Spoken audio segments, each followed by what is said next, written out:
ಆತ್ಮೀಯ H16 news ಅರ್ಥಾತ್ C ಸಿದ್ದರಾಮಯ್ಯಗೆ ಸ್ವಾಗತ. ನಾನು ನಿಮ್ಮವ MI ಅಥವಾ ಮಲ್ಲಪ್ಪ ಜೋತಾವರ್. ಆತ್ಮೀಯರೇ, ರೈತರ ಕುರಿತಾಗಿ ಒಂದಿಷ್ಟು ಮಾತಾಡಬೇಕಂತ ಅನ್ನಿಸ್ತಾ ಇದೆ. ಇವತ್ತು ಸಹಿತ ದಿನ ಮಾತಾಡಿದ್ರು ಕಡಿಮೆನೇ ಅದು. ಯಾಕಂದರೆ ರೈತ ತನ್ನ ಕಾಲ ಮೇಲೆ ತಾನು ನಿಂತ ತನ್ನ ಬೆಳೆದ ಬೆಳೆಗೆ ತಾನೇ ಬೆಲೆ ಕಟ್ತಾನಲ್ಲ ಯಾವಾಗ ಈ ದೇಶ ಸಮೃದ್ಧ.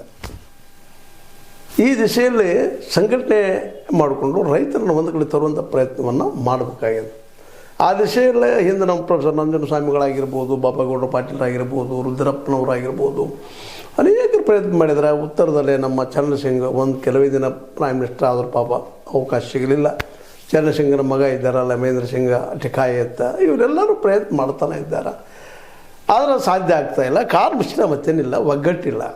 ಓಣಿಗೊಬ್ಬ ನಾಯಕ, ಒಂದು ಹಳ್ಳಿಗೊಬ್ಬ ನಾಯಕ, ಅವ್ರು ತಮ್ಮ ಮುಗಿ ನೀರಕ್ಕೆ ವಿಚಾರ ಮಾಡೋದ್ರಿಂದ ಈಗ ಒಗ್ಗಟ್ಟಾಗ್ತಾಯಿಲ್ಲ. ಆದರೆ ಇತ್ತೀಚೆಗೆ ಒಂದಿಷ್ಟೇನೋ ಒಗ್ಗಟ್ಟಾಗುವಂಥ ಸಾಧ್ಯತೆಗಳೆಲ್ಲ ಕಾಣ್ತಾ ಇದ್ದಾವೆ. ಕಾರಣ ಇಷ್ಟ ಸ್ವಾರ್ಥ ತ್ಯಾಗದ ನಾಯಕರಲ್ಲಿ ಬಿಡಬೇಕಾಗ್ಯದ.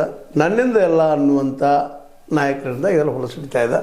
ಆದರೆ ಇವತ್ತಿನ ರೈತ ದೇವರು ನನ್ನ ದೇವರು ಅಂತ ಹೇಳುವಂಥ ಚುನಪ್ಪ ಪೂಜಾರಾಗಿರ್ಬೋದು, ಅದೇ ಕಾಲಕ್ಕೆ ರೈತಪ್ಪ ದೊಡ್ಡವ, ಜಾತಿ ಇಲ್ಲ, ಧರ್ಮ ಇಲ್ಲ, ಯಾವುದೂ ಇಲ್ಲ, ಸಮಾನತೆ ಇರುವಂಥ ವ್ಯಕ್ತಿ, ನಮ್ಗೆ ಅನ್ನ ಹಾಕುವಂಥ ವ್ಯಕ್ತಿ ಅಂತ ಹೇಳುವಂಥ ನಮ್ಮ ಶಶಿಕಾಂತ್ ಪಡಸಲಿಗೆ ಗುರೂಜಿ ಆಗಿರ್ಬೋದು, ಅವ್ರ ಜೊತೆಗಾರರಾಗಿರ್ಬೋದು, ಇಲ್ಲಿ ಸ್ವಾರ್ಥ್ಯಾಗಿ ಮಾಡಬೇಕಾಗ್ತದೆ. ಅಂದಾಗ ನಾಯಕತ್ವ ಬೆಳೀತದೆ. ಗಾಂಧಿ ಹಂಗೆ ದೊಡ್ಡವರಾಗಲಿಲ್ಲ.